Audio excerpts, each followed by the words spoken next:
예수님은 이렇게 오늘 말씀하십니다. 또 내 이웃을 사랑하고 내 원수를 미워하라 하였다라는 것을 너희가 들었으나, 자, 성경의 가르침에는 이웃만 사랑하고 원수는 미워해야 된다라고 하지 않았습니다. 레위기 말씀에서부터 보면 원수에 대한 배려, 원수를 용서할 수 있음, 미워하는 자의 그 재물이나 가축이 잘못됐을 때 건져 주어야 함, 원수에 대해서 미워해도 된다라고 한 적이 없습니다. 그러면 내 이웃을 사랑하고 원수는 미워해도 된다라는 건 누구의 가르침이었을까요? 그 당시 바리새인의 가르침. 바리새인의 가르침에는 뚜렷한 경계가 있었습니다. 보면 내 이웃을 사랑하고 내 원수를 미워하라라고 딱 경계선을 그어놓죠.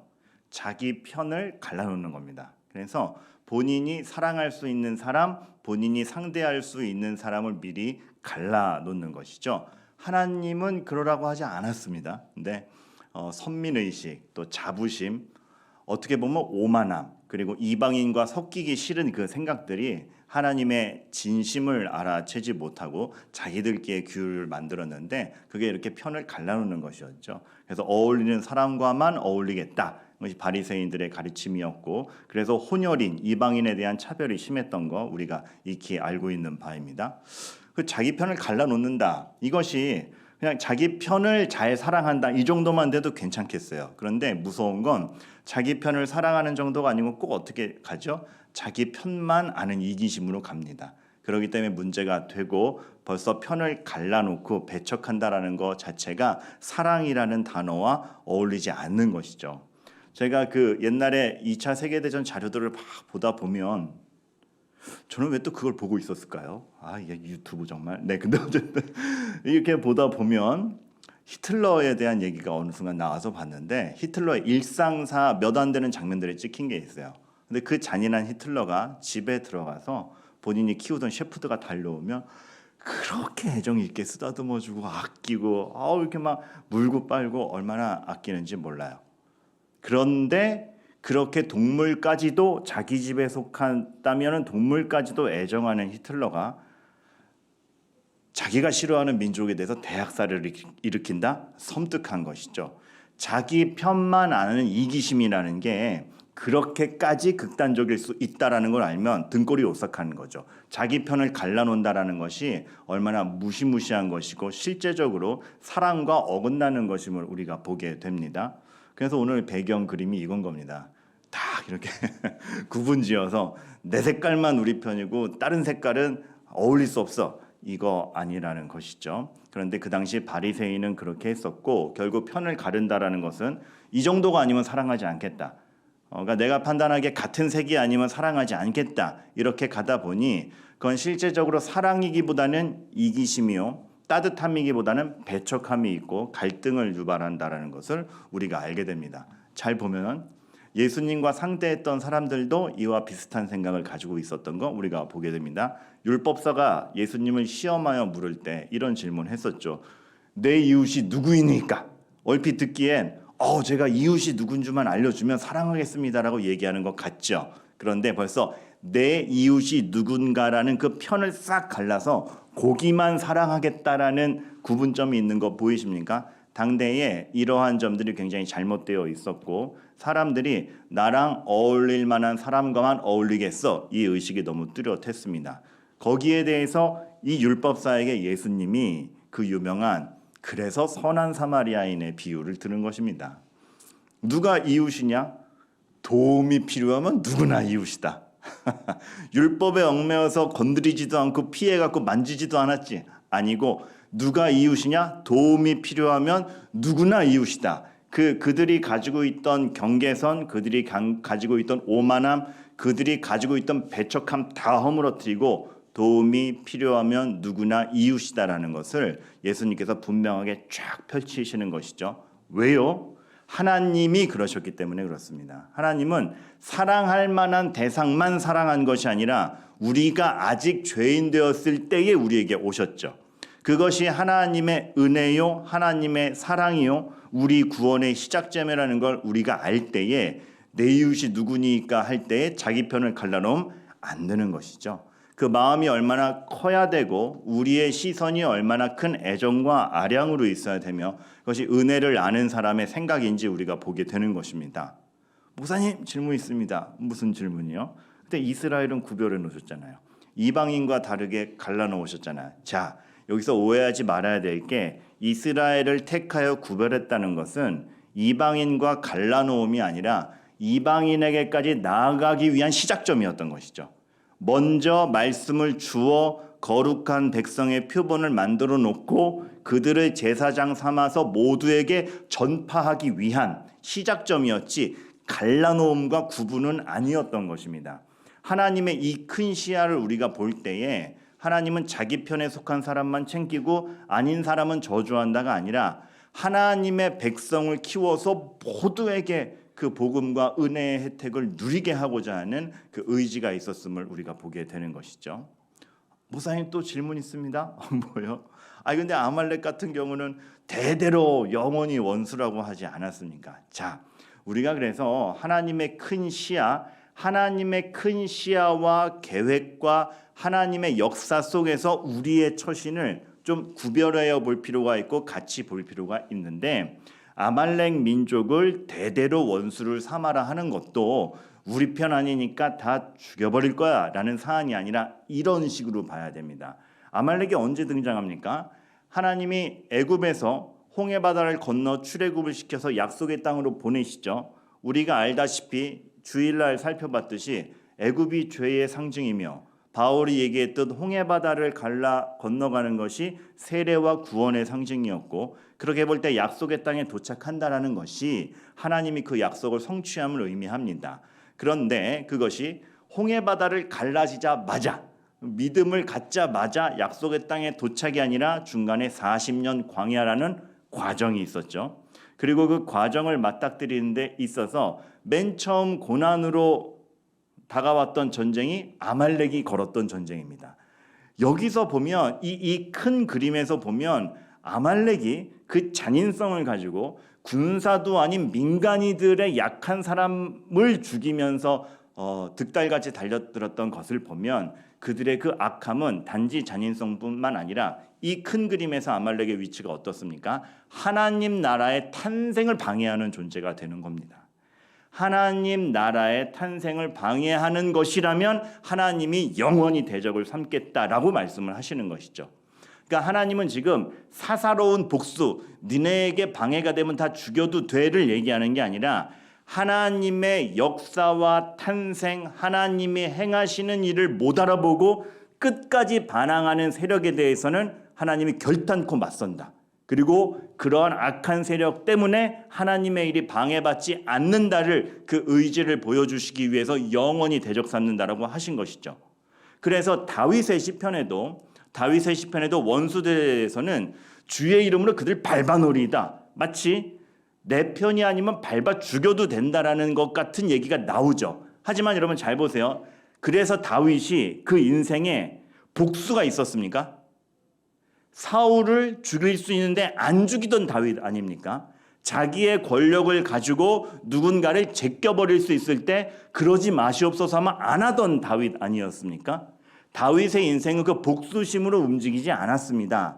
다윗이 지금 시편에서 얘기하는 것은 그런 사사로운 복수심으로 내가 누군가 내 편이 아니면 죽여도 돼를 얘기하는 게 아니라 하나님 나라의 진격을, 하나님 나라가 이루어지는 것을 끝끝내 방해하는 세력은 주님이 진멸하실 것이다라는 신앙 고백인 것이죠.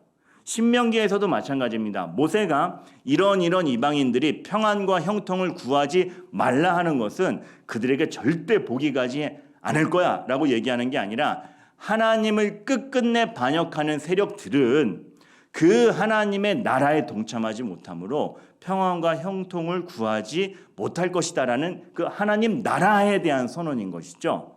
그래서 하나님 나라가 이루어지는 것을 방해할 수 없다라는 차원에서 그 끝끝내 거역하는 원수들에 대해서는 하나님이 진멸할 거다. 이럴 때 진멸이 나오는 것이고 그러한 확고한 원수들에 대한 진멸을 얘기하는 것의 뉘앙스는 하나님 나라를 위하여 하나님은 역사하고 계시니 하나님의 나라에 동참하는 하나님의 백성들이요 안심하라가 되는 것입니다. 그러면 그러한 틀 가운데 그 안에 있는 우리는 얼마나 흥분했으면 목이 그냥 그 하나님의 확실한 역사와 하나님의 나라 안에서 살아가는 우리들은 어떻게 해야 된다는 겁니까? 하나님이 이 일을 하고 계시니, 하나님이 악인을 반드시 심판하실 것이니, 너희들은 지금 그 하나님의 나라가 이루어질 수 있도록 하나님 나라를 구성하는 너희들이여 하나님의 성품대로 살아가라. 그러니 원수를까지도 사랑해야 되고 박해하는 자들에게 사사로운 복수를 하지 말고 하나님이 이루고 하나님이 심판할 것이니 그들도 하나님 나라에 동참할 수 있도록 기도하라가 되는 것이죠. 이 맥락이 이해가 되시죠? 우리는 늘 그 하나님의 큰 틀과 하나님의 일과 하나님 백성으로서의 우리의 성품을 착각하다 보니 내가 복수자가 됩니다. 내가 누군가를 진멸해도 될 거라고 생각합니다. 그렇지 않습니다. 하나님이 확실히 이루시기에 나는 오늘 인내하며 사랑으로 응대하는 것이고 하나님께 심판을 맡기기에 오늘 내가 저 악인 앞에서 더 큰 악인이 되지 않는 겁니다. 하나님은 그렇게 사사로운 복수심을 갖지 않고 우리가 악의 지배를 받지 않기를 바라시며 그럼 악인은 어떡합니까? 라고 했을 때 그래서 하나님의 다스림을 기대하며가 나오는 겁니다. 그래서 다윗이 사울을 죽이지 않고 오히려 사울을 살렸으며 하나님의 기름 부음 받음을 더 신뢰했으며 사울을 하나님에게 맡겼고 오히려 거의 애정을 두고 권면을 했던 것이죠. 이 두 가지의 균형을 너무나 적절히 잘 보여주는 게 오늘의 말씀입니다. 그러니까 어느 순간에 우리가 어떤 모양으로 대응해야 되는지 너무나 잘 보이는 것이죠. 사사로운 복수심을 갖지 않기 때문에 우리는 자비와 긍휼로 움직여야 되고 하나님의 악에 절대 지지 않는 다스림을 기대하기 때문에 죄를 제거하는 것. 이 두 가지가 교회가 동시에 들고 가야 될 문제인 겁니다. 그런데 잘 보면 죄를 제거한다? 우리가 완벽히 할 수 있습니까? 없습니다.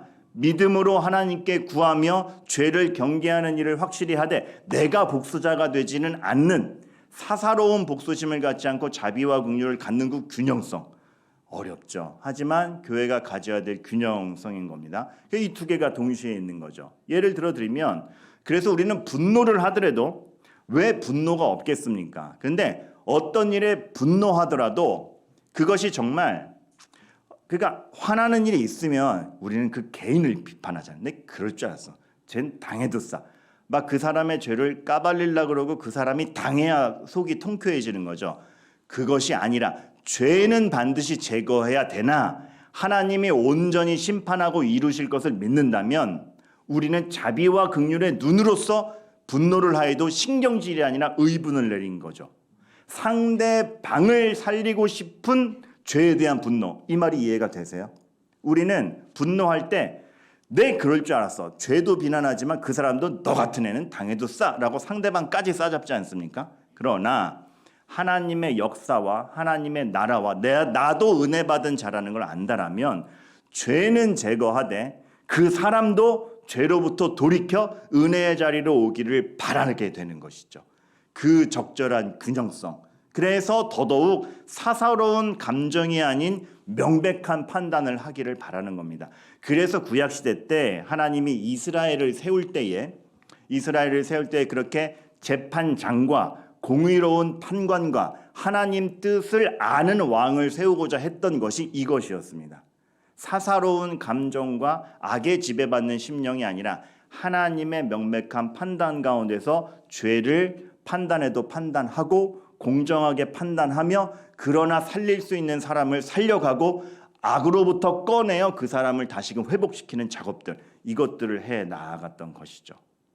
이것은 다 봐줘, 다 아량히 써, 이 의미는 아닙니다. 아까도 얘기했듯이 죄를 제거한 상태에서의 자비와 긍휼입니다. 그렇기 때문에 그 판도 자체를 물고 들어오는 악이 들어오고 진리를 훼손하는 것에 대해서는 분명한 공동 대응이 있어야 됩니다. 예를 들어 이단이 들어올 때 혹은 교회의 기틀을 흔들어 놓는 것에. 그러나 이러한 악에 하나님을 대적하는 것에 대해서는 분명한 공동 대응을 하지만 다시금 그러나 그 진리 안에서의 우리끼리는 어때야 한다라는 겁니까? 서로 간에 사랑으로 한다라는 확신 가운데 우리 움직여야 됩니다. 이게 되게 많은 겸손을 필요로 해요. 우리가 정말 이러한 심정으로 내 정말 너를 사랑함으로 얘기하는 것이다. 너에게 껴들어 있는 그 잘못됨과 죄가 없어지고 네가 온전하기를 바란다라는 그 마음으로 한다라면 우리는 권면을 하더라도 겸손한 마음으로, 그 사람은 사랑하지만 정말 잘못된 행동에 고쳐지는 마음으로 권면할 수도 있거니와, 권면을 듣는 사람은 저 사람이 정말 나를 사랑하여 하는 말이니 겸손히 듣는 거죠. 사실 지적당하면 좋을 사람이 어디 있습니까? 그런데 교회 안에서는 서로 간에 이 확신이 있어야 돼요. 그 지적이 나를 지적해 이게 아니고 저 사람이 정말 나와 교회를 위하여 사랑으로 한다라는 확신 가운데 받아들일 때 선히 받아들이며 겸손히 받아들이며 그러한 대화가 오고 갈 수 있는 게 교회여야 됩니다. 그러니까 겉으로는 웃으면서 뒤에서는 아우 근데 쟤는 하는 것이 아니라 우리 그 전에 그 말 했지 않습니까? 우리가 예면 예요 아니면 아니요 하라. 우리가 말하는 건 선명한 겁니다. 근데 선명한 사랑으로 하는 겁니다. 내가 너에게 하는 이 말은 정말 사랑으로 하는 말이다. 그래서 격려도 있고 질책도 있지만 격려와 질책이 모양새는 다르지만 정말 상대방을 위한 것이며 듣는 사람도 듣기 좋은 말만 들으려는 게 아니라 정말 이것이 교회 안에서 이루어진 말이요 성도들끼리 된 말이라면 사랑으로 되었다라는 확신 가운데 격려를 받아들이기도 하지만 질책도 받아들여 겸손히 나의 고칠 것을 고쳐갈 수 있는 그 투명함, 그런 가운데의 교제. 그래서 갈등이 있기보다는 정말 서로가 완성되는 모습이 있는 것들, 이게 교회의 성숙도요, 교회에서 일어나야 될 일이라는 거. 사실 오늘 말씀이 굉장히 거대한 하나님의 나라의 원리에 대해서 얘기하고 있는 것입니다. 그래서 마태복음 18장에 있는 거죠. 사실 우리 되게 애매해요. 자비와 긍휼과 죄의 제거를 어떻게 균형을 맞추라는 얘기야. 최대한으로 노력해야 됩니다. 그래서 마태복음 18장에 있는 거야. 누가 잘못했을 때 단번에 잘못을 들추어서 망신을 주고 징계하는 게 아니고 개인적으로 먼저 가죠. 너 그러면 안 된다. 살리기 위해서니까. 죄는 제거하되 살리기 위해서니까. 그래서 안 들으면 두세 사람이 같이 가라. 우리가 정말 마음 모아서 얘 개인적 의견이 아니라 우리 모두의 의견인데 교회에서는 이거 아니야. 우리 돌이키자. 그래도 안 될 때 이제 끝에 교회가 나서는 것이죠. 얼마나 그것이 죄에 대한 확실한 제거를 목표로 하기도 하지만 하나하나의 절차가 그 사람 한 명을 살리기 위한 절차인지 여러분 보이시죠? 주님은 그러한 것들을 가르치셨습니다.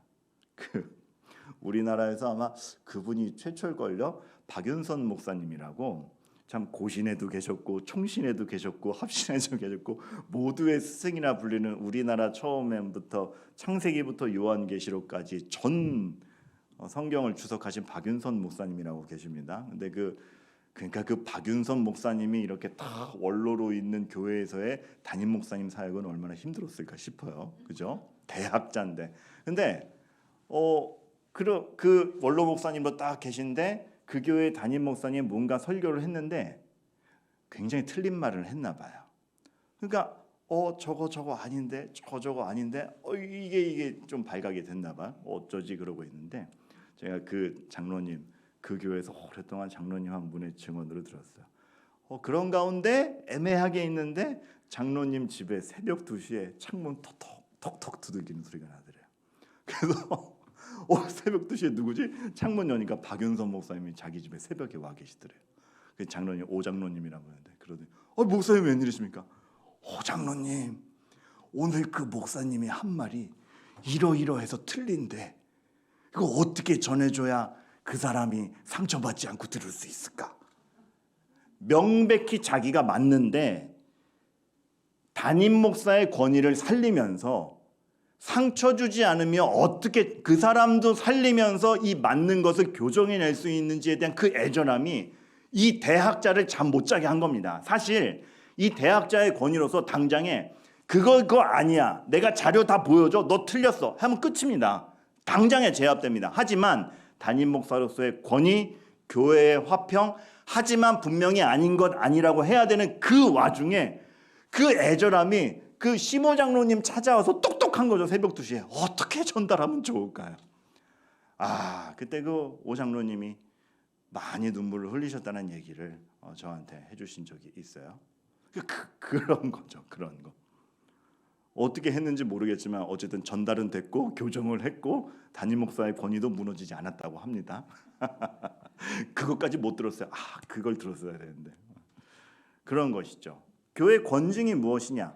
벌 주고 끝낸다가 아니라 죄로부터 돌아오게 하고 싶은 게 권징이죠.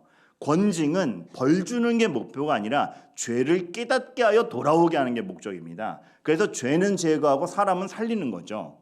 제가 옛날 그 초기 교회 법이 한창 세워질 때 권징이라는 것, 출교라는 것이 만들어지고 한 목사님의 애달픈 기록을 소개해드린 적이 있어요.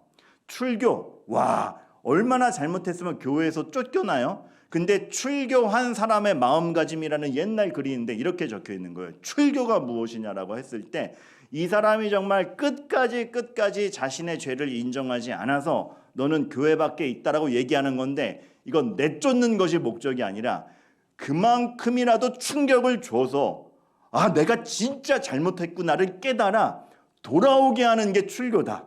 그래서 출교를 시켰다면 우리는 그 사람이 언제 돌아올까 교회 문 앞에서 항상 기도하며 기다려야 된다. 이게 출교였답니다. 교회의 목적이 무엇인가?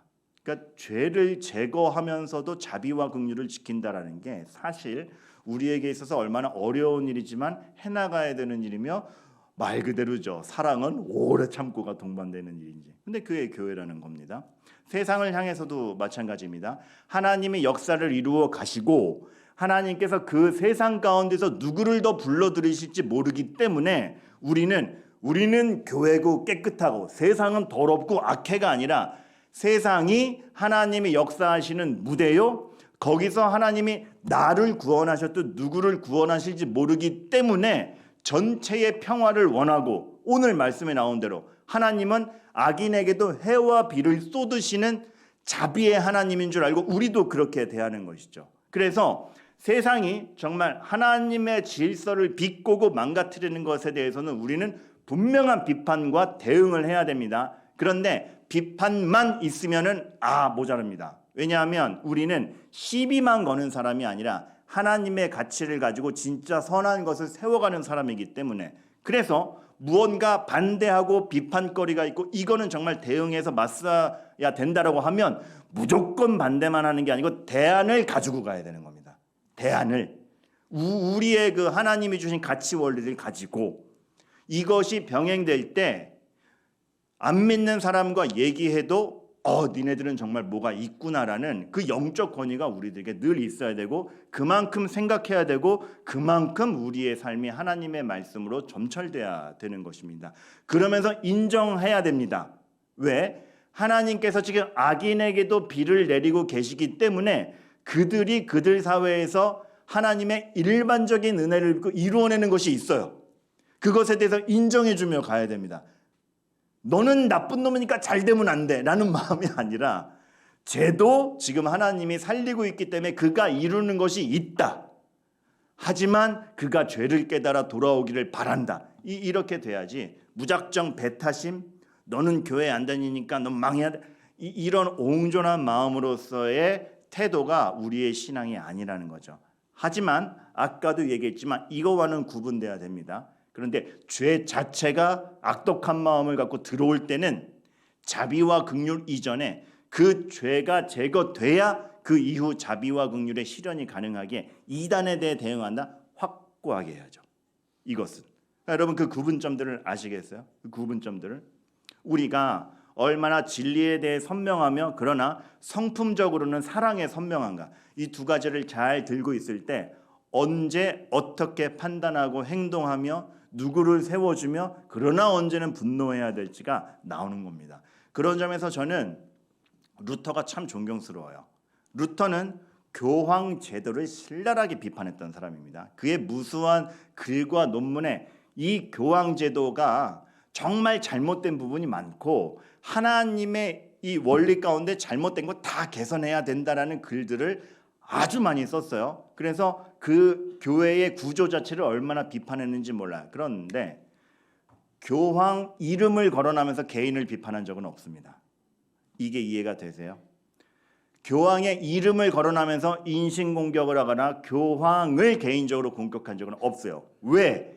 이 진리의 지적을 받아들여서 회심함은 형제일 것이기 때문에, 그 제도라는 그 악한 구조가 잘못된 거지 그 안에 있는 사람과 영혼까지 미워하면서 개인적 비판은 하지 않은 겁니다. 물론 루터도 신학이 다른 이단과 싸울 때는 실명으로 편지가 왔기 때문에 실명으로 대응을 해요. 근데 기본적인 논조는 참 이거에 대한 균형성이 있었어요. 죄를 제거하나 사람을 미워하지는 않는다.